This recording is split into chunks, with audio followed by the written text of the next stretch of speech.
Hello मित्रों, नमः संस्कृताय। मैं अंजलि त्रिपाठी आप सभी का अपने यूट्यूब चैनल संस्कृतम शो मत पे हार्दिक स्वागत करती हूँ। हम लोग सीटेट के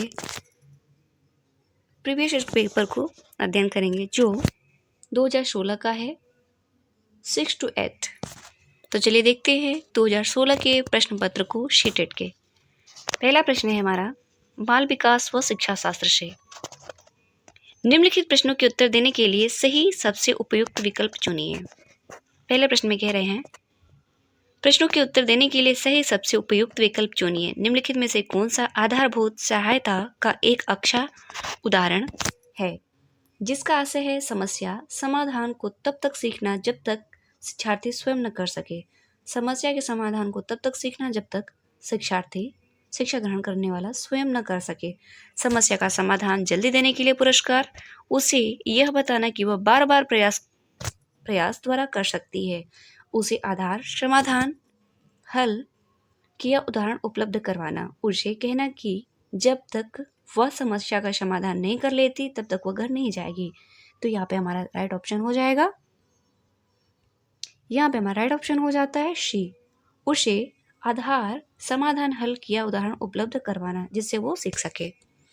अगला प्रश्न है आपकी कक्षा में सीखने की विविध शैलियों वाले बच्चे हैं। उनका आकलन करने के लिए आप उन्हें समान अनुदेश देंगे तथा उसके बाद बच्चों द्वारा प्रशिक्षण में प्राप्त अंकों के अनुसार उसको नामित करेंगे।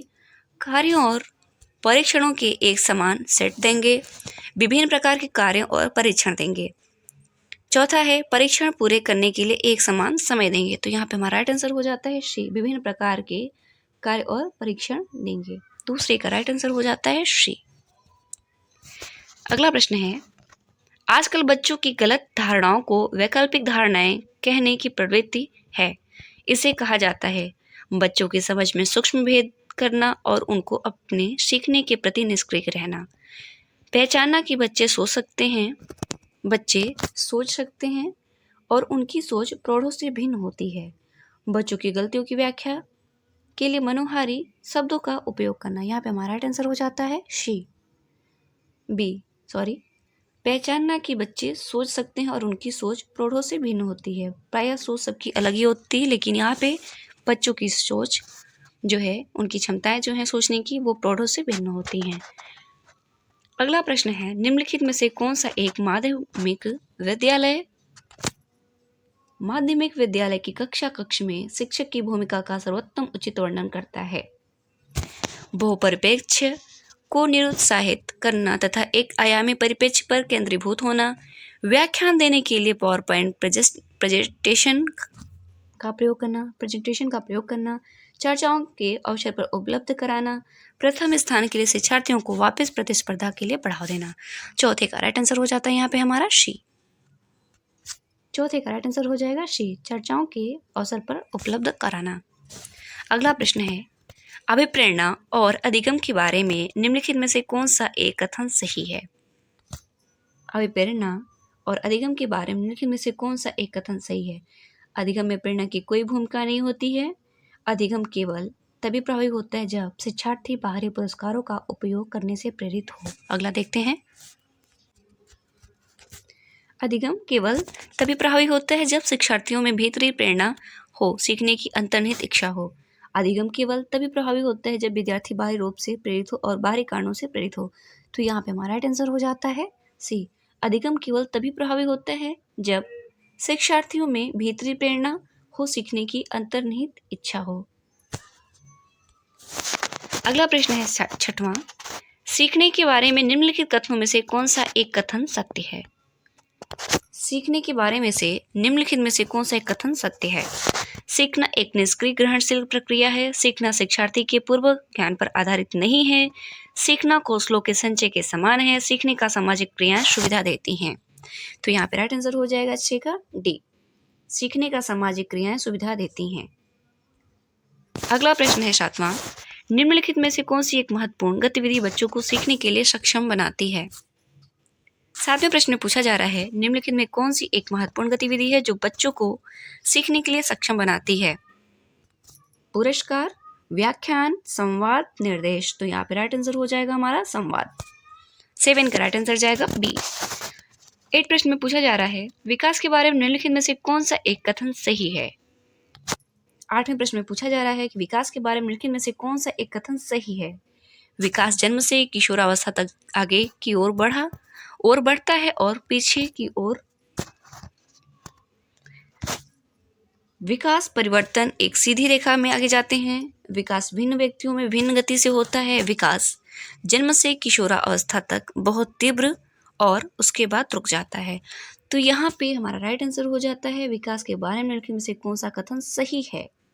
तो विकास भिन्न व्यक्तियों में भिन्न गति से होता है, सभी का समान दृष्टि से नहीं होता है, सबके अलग अलग होते हैं विकास। अगला प्रश्न है 9वां, मध्य बचपन अवधि है। मध्य बचपन अवधि है 10 वर्ष के बाद, जन्म से 2 वर्ष, 2 वर्ष से 6 वर्ष, अगला है 6 से 11 वर्ष। तो यहाँ पे राइट आंसर हो जाएगा 9 का डी। 6 वर्ष से 11 वर्ष मध्य बचपन की अवधि है। 10वें प्रश्न में पूछा जा रहा है किसी व्यक्ति को आकार देने में वातावरण की घटकों की कोई भूमिका नहीं होती है क्योंकि प्रत्येक व्यक्ति की बुद्धि उसकी आनुवंशिक संरचना से निर्धारित होती है। यह कथन है। ठीक नहीं है क्योंकि बहुत से शोध यह सिद्ध करते हैं कि विकास में वातावरण का प्रभाव पड़ सकता है। ठीक है क्योंकि किसी व्यक्ति की आनुवंशिक संरचना बहुत प्रबल होती है। ठीक है क्योंकि बहुत से शोध यह सिद्ध करते हैं कि आनुवंशिक पदार्थ ही व्यक्ति के विकास की भविष्यवाणी करता है। डी में कह रहे हैं ठीक नहीं है क्योंकि वातावरण के घटक किसी व्यक्ति की वृद्धि और विकास में कम योगदान करते हैं। तो यहाँ पे हमारा राइट आंसर हो जाता है ठीक नहीं है क्योंकि बहुत से शोध यह सिद्ध करते हैं कि विकास में वातावरण का प्रभाव पड़ सकता है। 10वें का राइट आंसर हो जाएगा हमारा ए। 11वें प्रश्न में पूछा जा रहा है एक प्रक्रिया है जिसके माध्यम से मानव शिशु समाज के सक्रिय सदस्य के रूप में निष्पादन करने के लिए आवश्यक कौशलों का अर्जन करना प्रारंभ करता है। 11वें प्रश्न में पूछा जा रहा है एक प्रक्रिया है जिसके माध्यम से मानव शिशु के सक्रिय सदस्य के रूप में निष्पादन करने के लिए आवश्यक कौशलों का अर्जन करना प्रारंभ करता है। विकास, समाजीकरण, सीखना या परिपक्वता। तो यहाँ पे 11 का राइट आंसर हो जाता है हमारा समाजीकरण।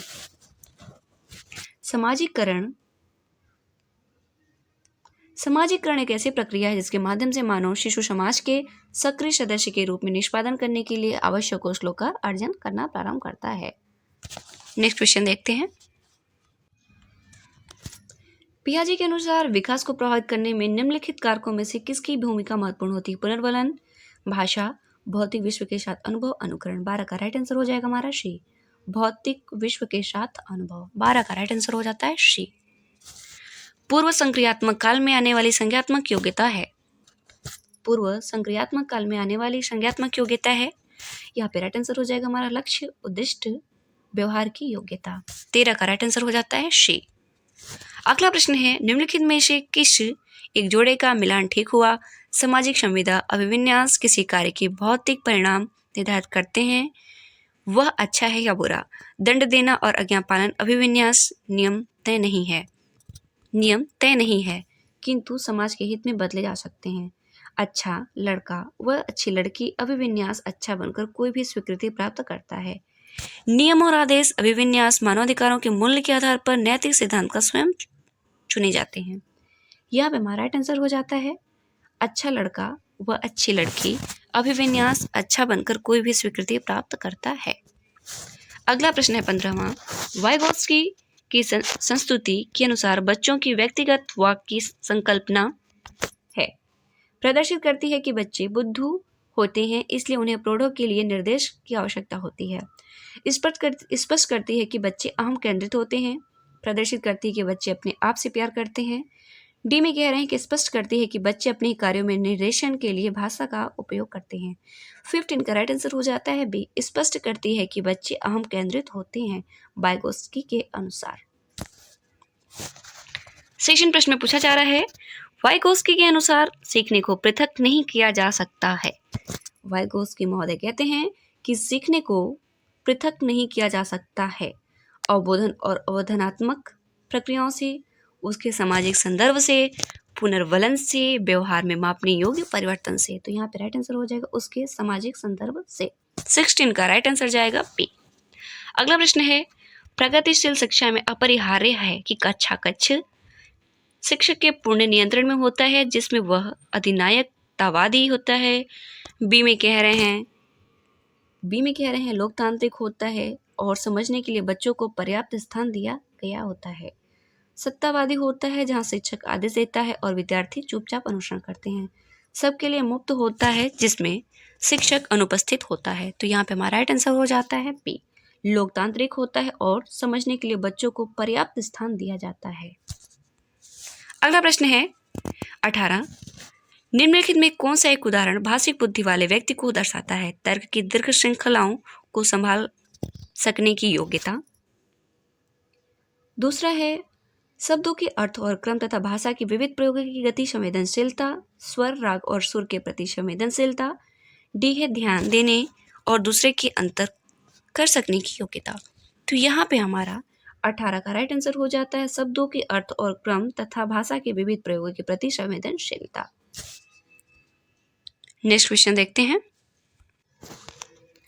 अगला प्रश्न में पूछा जा रहा है, भाषा विचार प्रक्रिया का निर्धारण नहीं कर सकती, विचार प्रक्रिया को प्रभावित नहीं करती, हमारी विचार प्रक्रिया को पूरी तरह से नियंत्रित करती है, हमारी विचार प्रक्रिया को प्रभावित करती है। तो यहाँ पे भाषा जो है हमारी विचार प्रक्रिया को पूरी तरह से नियंत्रित करती है। राइट आंसर हो जाएगा 19 का सी। अगले प्रश्न की तरफ बढ़ते हैं। 20वें प्रश्न में पूछा जा रहा है, कक्षा 8 का एक पाठ्य पुस्तक में इस प्रकार से चित्र है, शिक्षिका एवं घरेलू काम करने वाली एक रूप में महिला जबकि डॉक्टर एवं पायलट के रूप में पुरुष इस प्रकार के विचरण में बढ़ सकती है या बढ़ सकता है। लिंग सशक्तिकरण, लिंग रूढ़िबद्धता, लिंग भूमिका निर्वाह खेल, लिंग स्थिरता। तो यहाँ पे राइट आंसर हो जाएगा 20 का लिंग भूमिका निर्वाह खेल। अगला प्रश्न है, शिक्षार्थियों में बहुत भिन्नताएं होती हैं, शिक्षार्थियों में बहुत भिन्नताएं होती हैं, इनमें से किनके लिए शिक्षक को संवेदनशील होने की आवश्यकता है? संज्ञानात्मक क्षमताओं और सीखने के लिए स्तरों पर आधारित भिन्नताएं, जाति, भाषा, जाति, लिंग, धर्म, समुदाय की विविधता पर भारतीय भिन्नताएं, नीचे दिए कूट के आधार पर सही उत्तर चुने। तो यहाँ पे हमारा राइट आंसर हो जाता है डी। पहला और दूसरा दोनों सही है, दोनों ही राइट है। 21 का राइट आंसर हो जाएगा डी। 22 प्रश्न की तरफ हम लोग बढ़ चुके हैं। 22वें प्रश्न में पूछा जा रहा है, केवल कागज पेंसिल जांचों द्वारा आकलन है, सकल संग आकलन को बढ़ावा देता है, आकलन को सीमित कर देता है, समय मूल्यांकन को सुविधा प्रदान करता है, निरंतर मूल्यांकन को सुविधा प्रदान करता है। 22 का राइट आंसर हो जाएगा हमारा डी। 22 का राइट आंसर हो जाएगा बी, आकलन को सीमित कर देता है। 23वें प्रश्न में पूछा जा रहा है, माध्यमिक विद्यालय की कक्षा में शिक्षिका के पास एक बधिर बच्चा है, उसके लिए महत्वपूर्ण है। विद्यालय सलाहकार काउंसलर से कहे कि वे बच्चे के अभिभावकों से बात करें तथा उन्हें अपने बच्चे को विद्यालय से हटाने के लिए कहे। वह बच्चे को उस स्थान पर बैठाकर जहां वह शिक्षिका के होठ तथा चेहरे के भाव साफ तौर पर देख सके, उसके प्रति संकेत करे जिसे वह बच्चा बार बार भी नहीं कर पा रहा है। बच्चे को डांट फटका कर उसे अलग स्थान पर बैठाएं ताकि वह बधिर केंद्र में प्रवेश ले। यहाँ पे राइट आंसर हो जाता है बी। बाधिर जिसे सुनाई नहीं पड़ता है वह बच्चे को उस स्थान पर बैठा है जहाँ से वह शिक्षिका के होठ तथा चेहरे के भाव साफ तौर पर देख सके। राइट ऑप्शन हो जाएगा बी। 24वें प्रश्न में पूछा जा रहा है, एक शिक्षक समाज के वंचित वर्ग के बच्चों की आवश्यकता को प्रभावपूर्ण तरीके से पूरा कर सकता है। पहला राइट आंसर हो जाएगा, पहला ही इसका राइट आंसर है, कक्षा कक्ष के प्रत्येक बच्चे की आवश्यकता अनुसार अपना शिक्षक कौशल अपनाकर। 25वें प्रश्न में पूछा जा रहा है, अधिगम निर्योग्यता वाले बच्चे हैं, बहुत सक्रिय होते हैं लेकिन उनकी बुद्धि लब्धि कम होती है, बहुत बुद्धिमान तथा परिपक्व होते हैं, कुछ भी नहीं सीख सकते, अधिगम के कुछ पक्षों से संघर्ष करते हैं। 25 का राइट आंसर हो जाएगा, अधिगम के कुछ पक्षों से संघर्ष करते हैं।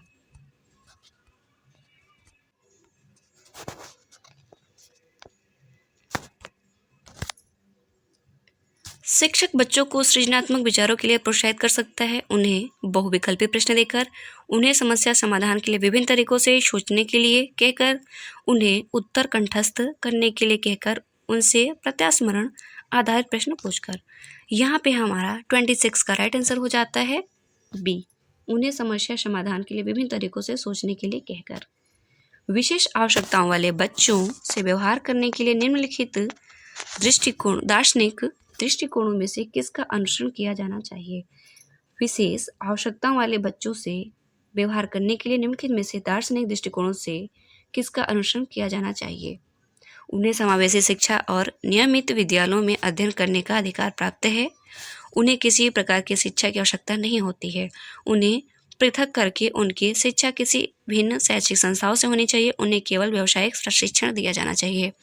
विशिष्ट आवश्यकताएं मतलब जो बच्चे बाधिर हैं, जिन्हें सुनाई नहीं पड़ता, जो दृष्टिहीन हैं, उनके लिए उन्हें समाज सेवी शिक्षा और नियमित विद्यालयों में अध्ययन का अधिकार है, उन्हें बराबर का अधिकार है, उन्हें अलग बैठाना या फिर उन्हें शिक्षा न देना, ये ऐसी कोई सुविधाएं नहीं हैं, उन्हें भी समान अधिकार है। अगला प्रश्न है, अधिगमकर्ता केंद्रित विधि का आशय है उन विधियों को अपनाना जिन्हें शिक्षक मुख्यकर्ता पात्र होता है, वे विधियां जहां अधिगमकर्ता की अपनी पहल तथा प्रयास सम्मिलित होते हैं। कि शिक्षक अधिगमकर्ता के लिए स्वयं निष्कर्ष निकाल देते हैं। परंपरागत व्याख्यात्मक विधियां, तो यहाँ पर राइट आंसर हो जाएगा वे विधियां जहां अधिगमकर्ता की अपनी पहल तथा प्रयास सम्मिलित होते हैं। 29 प्रश्न में पूछा जा रहा है, निम्नलिखित में से कौन सा एक सीखने के लिए प्रमुख है। अनुकरण, अर्थ निर्माण, अनुबंधन, रटकर या याद कर। तो यहाँ पे हमारा राइट आंसर हो जाएगा सीखने के लिए प्रमुख है अनुबंधन। 29 का राइट आंसर हो जाता है सी। आज का आखिरी प्रश्न है, पियाजे तथा वाइगोत्स्की के अनुसार एक रचनात्मक कक्षा में अधिगम शिक्षक द्वारा पुनर्वर्ण किया जाना शिक्षार्थियों द्वारा स्वयं सृजित किया जाता है, जो एक सक्रिय भूमिका निभाते हैं, शिक्षक द्वारा लिखवाया जाता है तथा शिक्षार्थी निष्क्रिय प्राप्तकर्ता होते हैं, उद्दीपक तथा अनुक्रिया के जोड़ से होता है। तो यहाँ पे हमारा राइट आंसर हो जाता है बी। 30 का राइट आंसर हो जाएगा बी। शिक्षार्थियों द्वारा स्वयं सृजित किया जाता है, जो एक सक्रिय भूमिका निभाते हैं। वाइगोत्स्की और पियाजे के अनुसार रचनात्मक कक्षा कक्ष में अधिगम यही होता है। ये रहे बाल विकास से 30 प्रश्नों की प्रश्नोत्तरी, जो 2016 प्रीवियस ईयर के पेपर से है। आशा है आप सभी को वीडियो अच्छी लगेगी, मित्रों तक शेयर करेंगे और जो नए मित्र जुड़े वो चैनल को सब्सक्राइब करते रहेंगे। मिलते हैं अगले सेशन में, तब तक के लिए धन्यवाद मित्रों। नमः संस्कृताय।